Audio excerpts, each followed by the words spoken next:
پھر جماعت الدعویٰ کے سربراہ حافظ سعید کو دہشت گردی کے الزام میں 10.5 سال قید بول گئی ہے۔ حافظ سعید پر کتنے مقدمات ہیں؟ کبھی پاکستان کا اثاثہ قرار پانے والے حافظ صاحب کیوں مشکلات کا شکار ہیں، اور ان پر کتنے مقدمات کا فیصلہ ہو چکا ہے، کتنے مقدمات باقی ہیں، ان مقدمات کا FATF سے کوئی تعلق ہے یا نہیں ہے؟ حافظ سعید صاحب، پروفیسر حافظ سعید کو ایک اور مقدمے میں 10.5 برس قید کی سزا ہوئی ہے۔ ان کے ساتھی پروفیسر ظفر اقبال اور یحییٰ مجاہد کو بھی 10.5 سال کی قید ہوئی ہے، اور پروفیسر حافظ عبدالرحمن مکی کو 6 ماہ قید ملی ہے۔ جی مظہر برلا صاحب، اس فیصلے کے حوالے سے آپ کیا کہیں گے؟ دیکھیے جی، حافظ سعید صاحب کی جو شخصیت ہے ان کو ایک طبقہ احترام کی نگاہوں سے دیکھتا ہے جی، اور خاص طور پر انہوں نے کشمیری مجاہدین کے لیے بڑا کام کیا، ان کی اخلاقی سیاسی مدد کی۔ اب سوال یہ پیدا ہوتا ہے کہ حافظ سعید کو اتنی بڑی سزا کیوں ہو گئی؟ جی، حافظ صاحب کو یا ان کے ساتھی یا مجاہد یا دوسرے لوگ ان کو سزا ہونے کی وجہ یہ ہے کہ انڈیا نے مسلسل پروپیگنڈا کر کے اب پچھلے جو 10 سال پاکستان پہ گزرے تھے نا، وہ آپ نے کچھ تو اوباما نے لکھ دیے خیالات، جی ہاں، سامنے آ گئے۔ یہ جو 10 سالہ ٹینور تھا پیپلز پارٹی کا اور نون لیگ کا، تو اس میں ایسی کوتاہیاں ہوئیں کہ ہماری سفارتکاری چپ رہی، خاص طور پر نواز شریف کے دور میں۔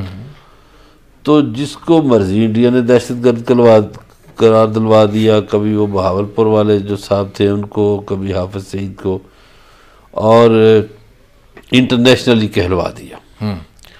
اب چونکہ جب انٹرنیشنلی آپ کو دہشت گرد کہا جائے تو ظاہر یہاں بھی مقدمے بنتے ہیں۔ اب اس مقدمے کا فیصلہ ایک جج صاحب نے کیا، خصوصی عدالت کے جج نے کیا۔ وہ جو سزائیں ان کے دی ہیں، میں سمجھتا ہوں کہ ان کے خلاف اپیل تو ہو سکتی ہے، مگر قانون کا احترام بھی کرنا چاہیے۔ یعنی ان سزاؤں کے ذمہ دار بھی نواز شریف ہی ہے؟ نواز شریف اس لیے ذمہ دار ہے کہ نواز شریف نے جب حافظ سعید صاحب کو، میں نے عرض کیا نا کہ انہیں ایک بڑا خاص طبقہ، جہاد کرنے والا طبقہ بہت پسند کرتا ہے، تو نواز شریف صاحب لوگوں نے یہ کیا کہ جب حافظ صاحب پہ انڈیا الزام لگا رہا تھا، یہ نواز شریف لوگ چپ رہے۔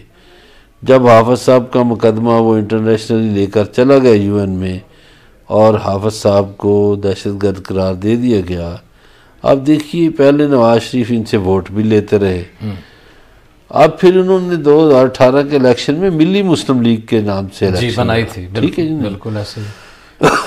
تو گزارش یہ ہے کہ ٹھیک ہے، ان کو سزا ہوئی ہے، ایک پاکستانی جج نے دی ہے، میں عدالتی فیصلوں پر تو زیادہ تبصرہ نہیں کر سکتا، بالکل ایسے، لیکن مجھے یہ اندازہ ہے کہ اپیل میں جا سکتے ہیں وہ۔ اور حافظ سعید صاحب جولائی 2019 سے گرفتار ہیں، ان پہ 4 مقدمات کے فیصلے سنائے جا چکے ہیں، اور ان پر 41 مقدمات قائم کیے جا چکے ہیں۔ 4 مقدمات کے علاوہ باقی چھوٹے موٹے 24 مقدمات جو ہیں ان کے بھی فیصلے ہو چکے ہیں، جبکہ 2 فروری کو اسی جج جناب ارشد بھٹا صاحب نے 2 کیسز میں ان کو 11 سال قید اور 30,000 روپے جرمانے کی سزا سنائی تھی۔ اچھا، پوچھنا یہ ہے کہ آپ نے یہ بتایا انٹرنیشنل کورٹ آف جسٹس میں دہشت گرد قرار دیے گئے اور اس وجہ سے بھی یہ سارے مقدمات ہو رہے ہیں، تو ان کا کوئی FATF سے بھی کوئی تعلق بن رہا ہے؟ بالکل بن رہا ہے جی، کیوں نہیں بن رہا؟ دیکھیے FATF کے ہم نے 27 میں سے 22 نکات پر عمل کیا تھا، 5-6 رہ گئے۔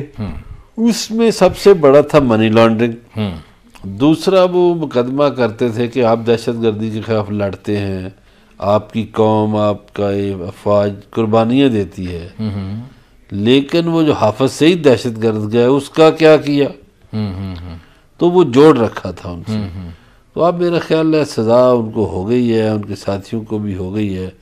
تو آج جو ہماری لبرل کلاس ہے وہ تو پتہ نہیں کیا کچھ کر رہی ہوگی سوشل میڈیا پہ، مگر میں سمجھتا ہوں کہ بھارت میں بھی تو بہت خوشی ہوگی نا جعفر صاحب کو سزا ملنے پہ، لیکن پاکستان میں ظاہر ہے جو لوگ ان سے محبت عقیدت رکھتے ہیں انہیں دکھ ہوا ہوگا، مگر یہ ایک عدالتی فیصلہ ہے جس کا اور ہمیں قبول کرنا چاہیے۔